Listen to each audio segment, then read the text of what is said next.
traders, and welcome back to my channel. So in today's video I'm going to talk about what I want to read in November. Normally I don't do these videos, but recently I decided it would be fun and a challenge for myself to read every single genre on my shelf that I have.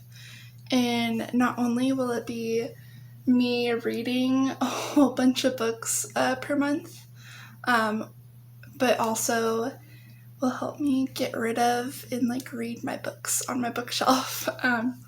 The whole, not point, because I've always wanted a booktube channel, but the whole point of this channel is the biggest reason why I started was just because I wanted to read all the books on my shelves, and yeah, that's the whole reason.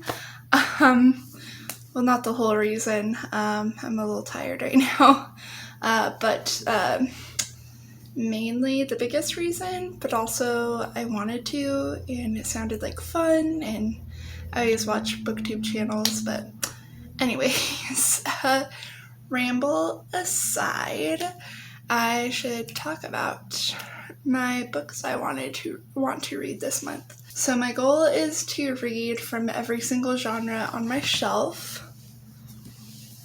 So I'll talk about my book, my genres I have and what the category is, and then kind of show the book that I want to read. So there is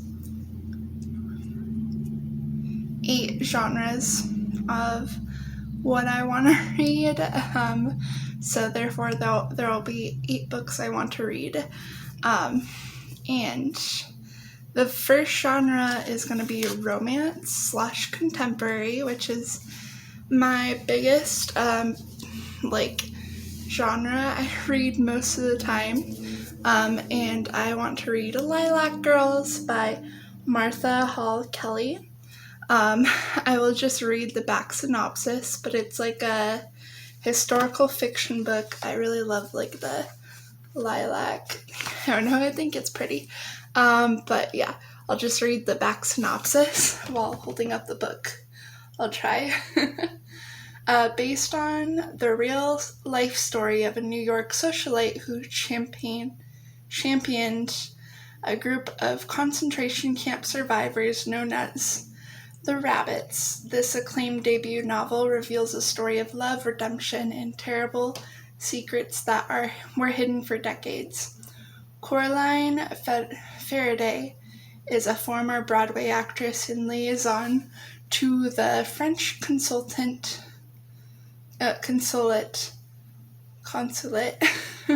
whose life is forever changed when Hitler's army invades Poland in September 1939, and then sets its sights on France.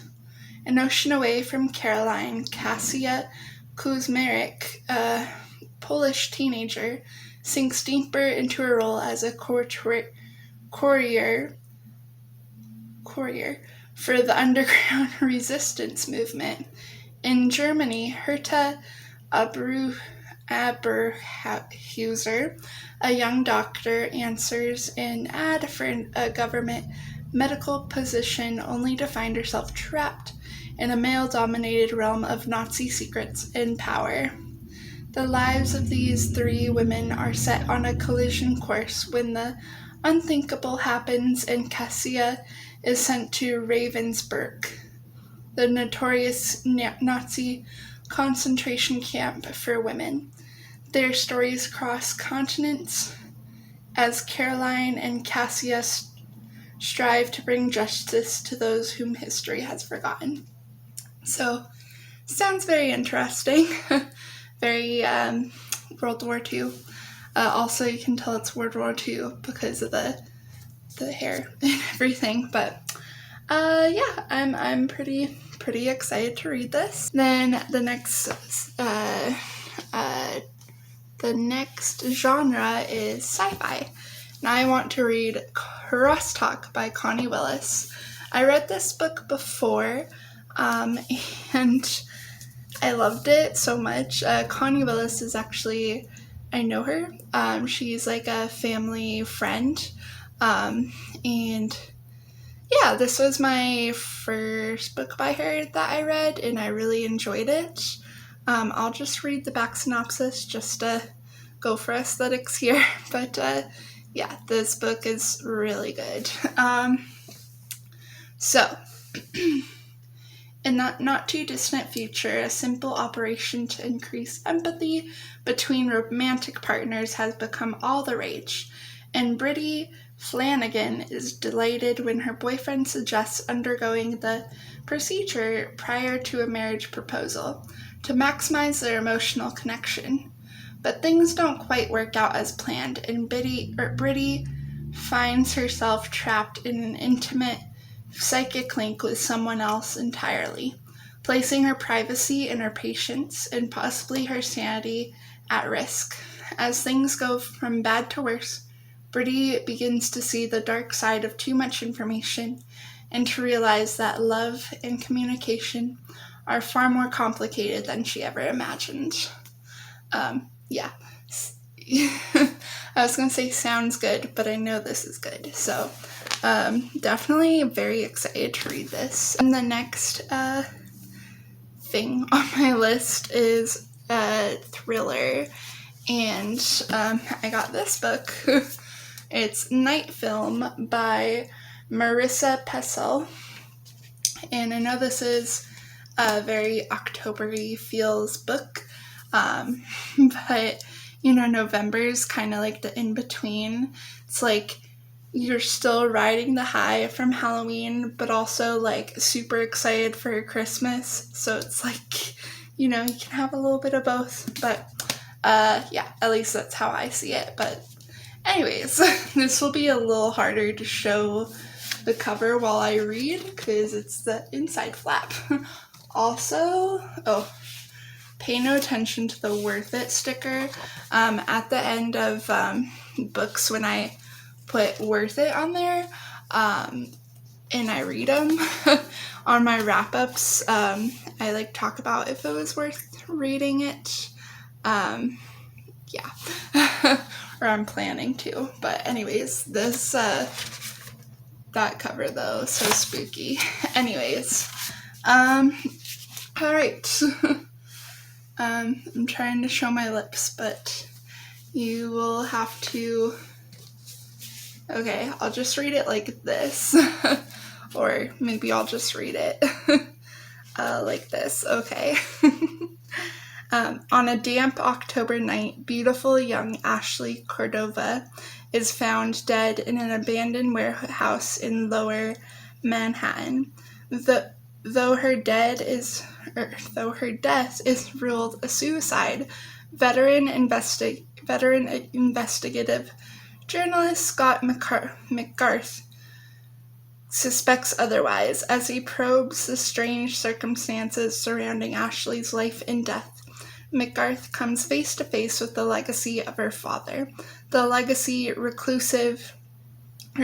legendary reclusive cult horror film director Stanislav Cordova, a man who hasn't been seen in public for more than 30 years. For McGarth, another death connected to this seemingly cursed family dynasty seems more than just a coincidence. Though much has been written about Cordova's dark and unsettling films, very little is known about the man himself. Driven by revenge, curiosity, and a need for the truth, McGarth, in the aid of two strangers, is drawn deeper and deeper into Cordova's eerie, hypnotic world. The last time he got close to exposing the director, McGarth lost his marriage and his career. This time he might even lose even more. Yeah, this sounds really good. Actually, now that I'm reading it, the synopsis, it reminds me of another book I really enjoyed, which is The Empty Glass by J.I. Baker, which is about I read it in 2019. It's about this, it's this investigator following Marilyn Monroe's death and the conspiracies following it. And yeah, it was so good, but I'm excited to read this. So the next thing on my list is next up in a series. And actually the last series I read kind of left off. I had DNF'd it. Spoiler alert. And the last series I read was the Vampire Diaries, and I did DNF it, so I'm like done with that. It's off my bookshelves. So I'm gonna start a new series, and I am also going to film it too for my vampire vlogs. But the next is Hush Hush by Becca Fitzpatrick. This I've read before, and I'm really excited to read it again. I read it when I was like 17, and I really enjoyed it. I'll explain what it's about. Read the synopsis. When Nora and Patch are forced together as lab partners, Nora would rather fall to her death than put up with his elusive answers to her questions, his teasing, and his infuriatingly handsome face and hypnotizing eyes. It seems Patch was put on Earth just to drive her crazy, but before long Nora's defenses start to break down as her curiosity about Patch heats up. Why does he always seem to be wherever she is and know exactly what she's thinking? How does he know what to say to both attract and repulse her? And what is up with those V-shaped scars on his chiseled back? Wow, chiseled back. Wow.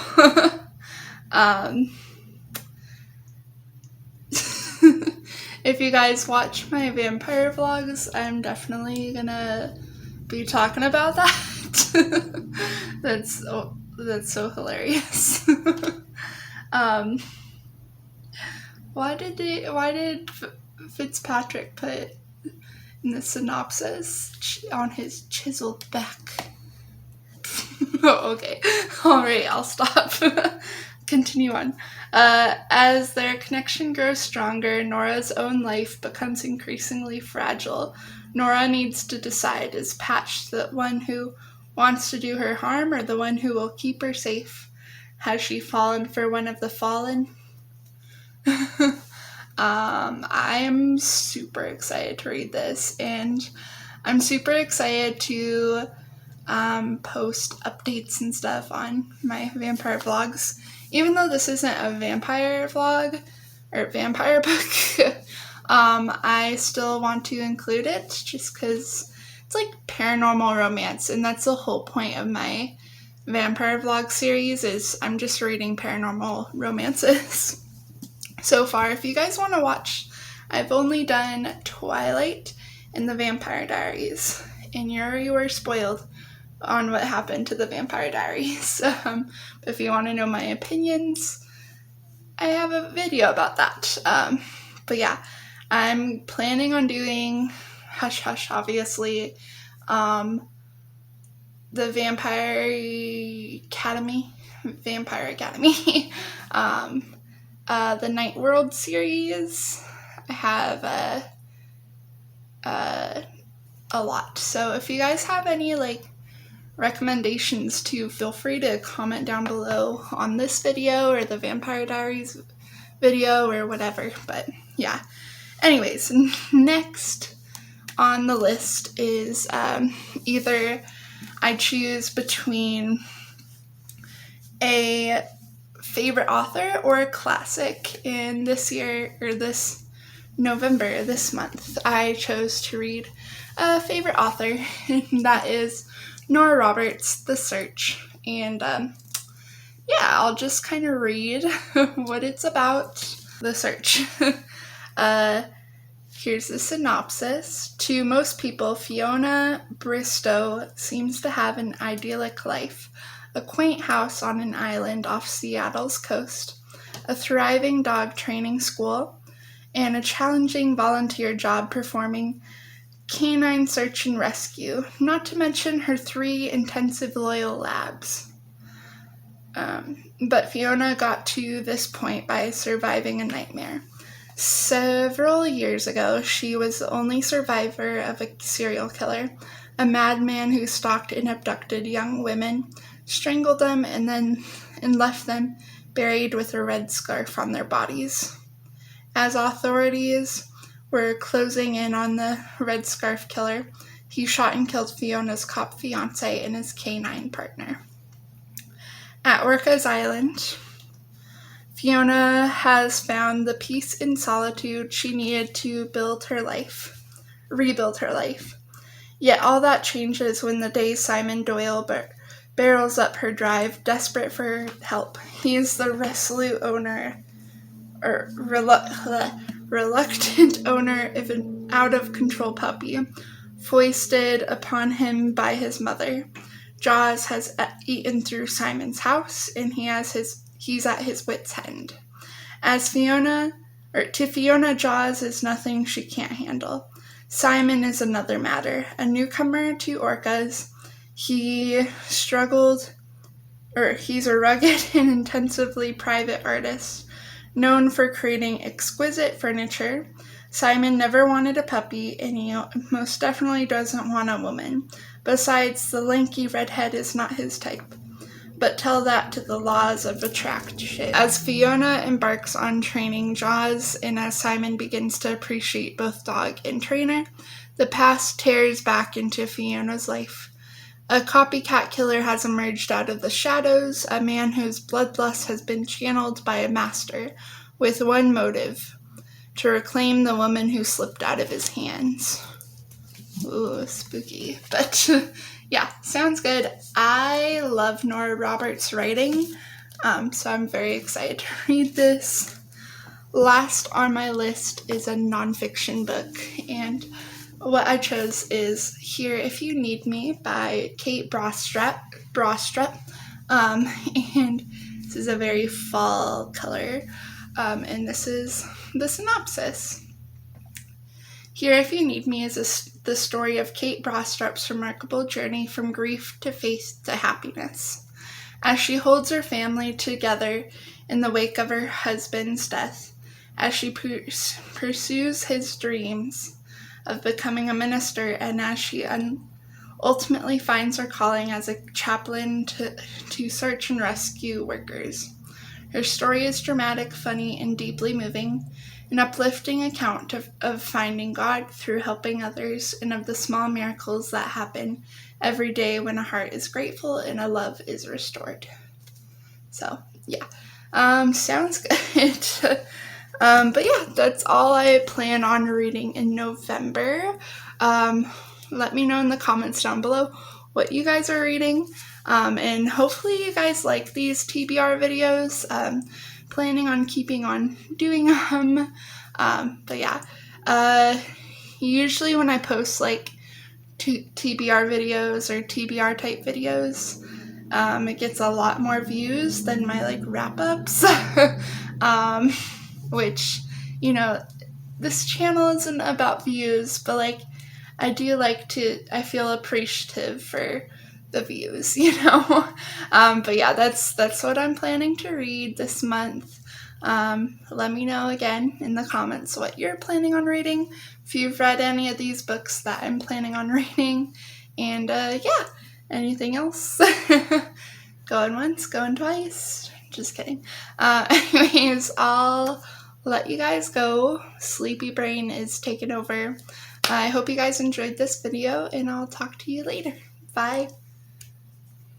Hey guys, so if you do want to follow me on other social medias, I am on Instagram and Goodreads. I post frequently on Instagram, so if you guys want the little updates and everything, be sure to follow my Instagram and my Goodreads.